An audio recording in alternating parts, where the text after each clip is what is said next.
Those scams, something like that, could that possibly be somehow connected to the Nancy Guthrie case? Could a scam somehow be involved? Could someone have been trying to scam her? It has been 115 days since Nancy Guthrie vanished from her home in Tucson, Arizona. Not weeks, not a month, 115 days. And if you are still here, still watching, still asking questions about what happened to her, then you already know that this case has a way of staying with you.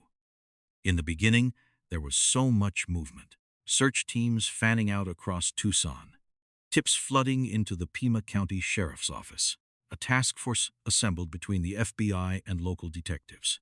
People genuinely believed that something was going to break open fast. And then, somewhere around the 6-week mark, the public updates slowed down. The press conferences got shorter. The sheriff's statements got more guarded. And a lot of people started wondering whether anyone was still really pushing. I want to answer that question today, because based on everything I have been able to learn, the answer is yes. People are still pushing. They are just doing it quietly, and there are very specific reasons for that. Visual note: exterior shot of the Tucson neighborhood where Nancy lived, or a map of the Pima County area. Let's talk about the task force first, because I think it is important to understand how these things actually function when a case goes long.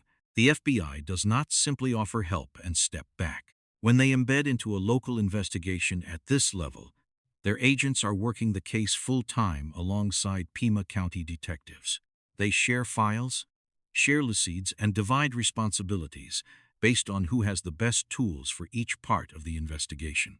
Digital forensics, financial records, witness interviews, surveillance analysis. All of it gets parceled out and worked simultaneously.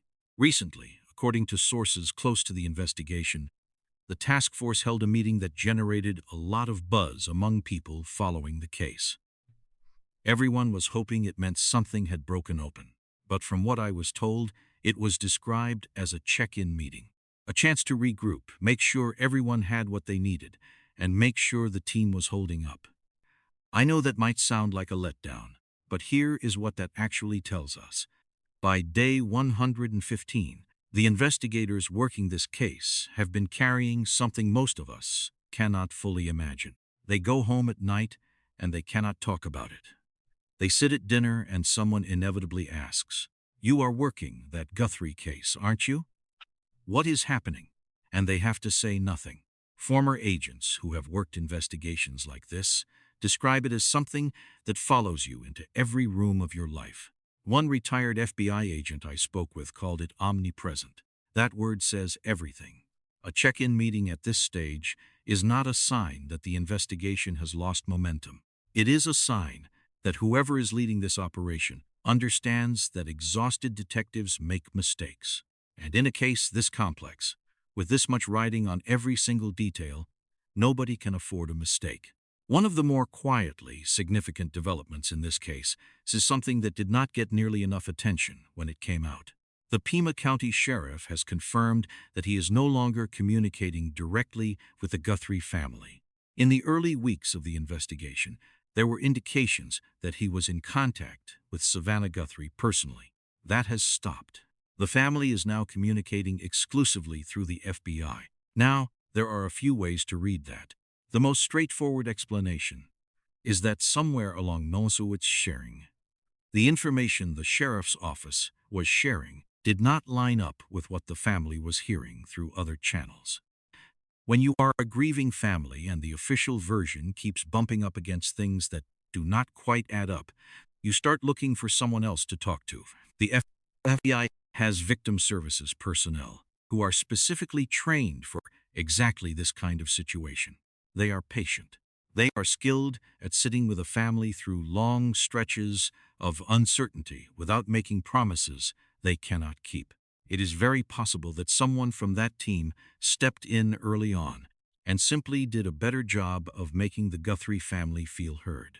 Once that relationship is established, it tends to hold.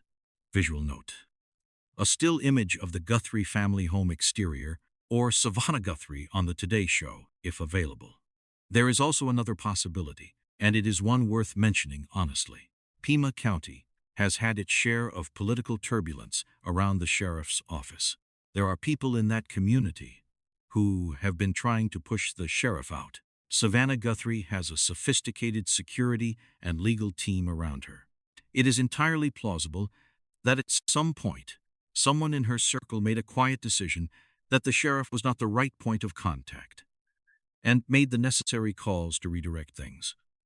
We do not know exactly which of those explanations is true. It may be a combination of all of them. What we do know is that Savannah is still very much engaged. She has not stepped from the day-to-day show entirely.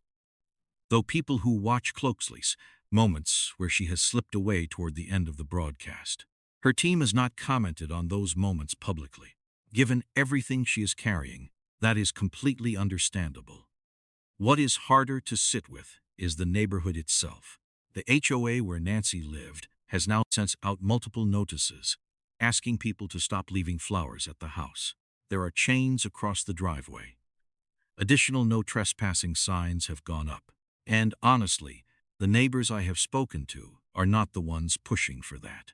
The people who knew Nancy, who lived near her, who watched her tend that beautiful garden out front. Most of them just want her found. They are not bothered by strangers coming to pay their respects. It is a complicated situation, and the family will have to make their own decisions about the property in their own time. Here is something that people who have never worked a major investigation often do not realize. The absence of public updates does not mean the absence of work. In fact, some of the most critical phases of a criminal investigation are the quietest ones. That is when analysts are buried in data.